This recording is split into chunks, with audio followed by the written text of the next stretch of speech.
মৰিগাঁও জিলাৰ বৃহত্তৰ জালুগুটিত দিবা নৈশ কাবাডী প্ৰতিযোগিতা নতুন বছৰক এক নতুন চিন্তাৰে আদৰণি জনোৱাৰ সময়তে মৰিগাঁও জিলাৰ বৃহত্তৰ জালুগুটিৰ বৰিচুবুৰীত এখনি দিবা নৈশ কাবাডী প্ৰতিযোগিতাৰ আয়োজন কৰা হয়।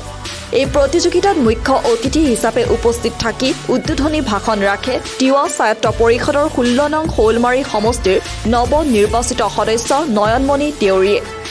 তদুপৰি এই খেলখনত অতিথি হিচাপে উপস্থিত থাকে মৰিগাঁও জিলা ছাত্ৰ সন্থাৰ প্ৰাক্তন সভাপতি হাৰুণ ৰছিদ, গৰিয়ামৰীয়া দেখি জাতীয় পৰিষদৰ মৰিগাঁও জিলা সমিতিৰ সভাপতি ইবাদুল আলী, বিজেপিৰ মৰিগাঁও জিলা সংখ্যালঘু মৰ্চাৰ সম্পাদক নজৰুল হুছেইন, সম্পাদক আমিনুল হক, টাউন মণ্ডলৰ উপসভাপতি ইনামুল হকৰ লগতে বহু গণ্য ব্যক্তিসকলৰ উপৰিও ক্ৰীড়াপ্ৰেমী ৰাইজ। জিলাখনৰ কেইবাটাও শক্তিশালী দলৰ মাজত অনুষ্ঠিত এই খেলখনত বিজেতা দল হিচাপে জালুগুটি আঞ্চলিক কাবাডী ক্লাবক ঘোষণা কৰা হয় আৰু ৰানাৰ্ছ আপ লাভ কৰে মানৱ অধিকাৰ আৰু মিকিৰ গাঁৱে। খেলখনত উপস্থিত গৰিয়ামৰীয়া দেখি জাতীয় পৰিষদৰ মৰিগাঁও জিলা সমিতিৰ সভাপতি ইবাদুল আলীয়ে সাংবাদিকৰ ওচৰত এনেদৰে কয়।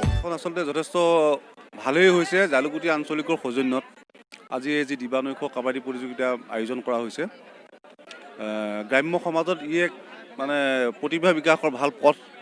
আমি যদি এনেকৈয়ে আটোম টোকাৰিকৈ কিছু কাবাডী প্ৰতিযোগিতাই হওক, বিশেষ ধৰণৰ প্ৰতিযোগিতাসমূহ যদি আমি অনুষ্ঠিত কৰি থাকোঁ, তাৰ যোগেদি আমি বিভিন্ন বিভাগত বিভিন্ন ইভেণ্টত আমি বহু প্ৰতিভা সন্ধান কৰিব পাৰোঁ। আৰু তাৰ কথা হ'ল কি, মানুহে আচলতে ঘৰৰ ভিতৰত থাকি যেতিয়া ক'ভিডৰ সময়ত মানুহখিনি আতংকিত মানুহ, সেই জনসাধাৰণে কি আতংকৰ পৰা নিজকে বচাবলৈ, আতংকৰ পৰা ওলাই আহিবৰ কাৰণে, আতংকময় পৰিৱেশৰ পৰা পৰিত্ৰাণ পাবলৈ মানুহে এনেধৰণৰ আমাৰ যুৱ সমাজে এই যি পদক্ষেপ লৈছে, সমজুৱাভাৱে থাকিয়েই হওক বা খেলা প্ৰতিযোগিতা ইতিমধ্যে এইবিলাক আয়োজন কৰি তেওঁলোকে আমাৰ মানুহখিনিক সাহস।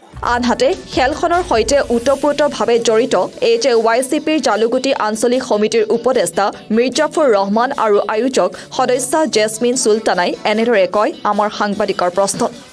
কি ল'ৰাখিনি বৰ বেছি এটা খেলৰ বিষয়ে বা কিবা এনেকৈ কিবা অনুষ্ঠানৰ বিষয়ে বৰ বেছি নাজানে। মোক সুধিলে, সোধাৰ পিছত মই নিজে আগবাঢ়ি আহিলোঁ ল'ৰাখিনিক সহায় কৰিবলৈ।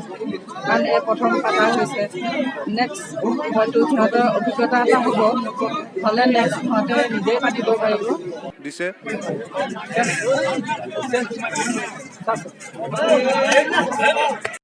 কি ক'ব খেলখনৰ বিষয়ে? আজি খেলখন কি আমাৰ জালুগুটি অঞ্চলৰ কেইজনমান যুৱক লগ লাগি আৰু আমাৰ আঞ্চলিকৰ যিখিনি ৰাইজ আছে, ৰাইজৰ কিছু জ্যেষ্ঠ লোকৰ লগ লাগি আমি খেলখন আয়োজন কৰিছিলোঁ। ইয়াতে আমাৰ জিলাৰ বহুতকেইটা দল আহি ইতিমধ্যে খেল খেলিছে। ছেকেণ্ড ৰাউণ্ডৰ খেল ইতিমধ্যে চলি আছে, কিন্তু চূড়ান্ত খেলখন বৰ্তমানলৈ হৈ উঠা নাই। কোনে চূড়ান্ত খেল খেলিব বা কোন বিজয়ী হ'ব বৰ্তমানলৈ আমি ধৰিব পৰা নাই। খেল চলি আছে, সেইটো হ'ব আপোনালোকে আগন্তুক দিনত পাব। ৰাইজক যথেষ্ট সহায় কৰিছে বা আপোনাৰ বিভিন্ন ঠাইৰ পৰা আমাৰ যিসকল খেলুৱৈ আহিছে, খেলুৱৈসকলে আমাৰ বিভিন্ন ধৰণৰ সহায় সহযোগিতা কৰিছে। বৰ্তমানলৈ খেলখন আমাৰ চলি আছে। মৰিগাঁৱৰ পৰা ছাজিদ আনোৱাৰ ৰহমানৰ ৰিপৰ্ট, ভিজন টাইম অসম।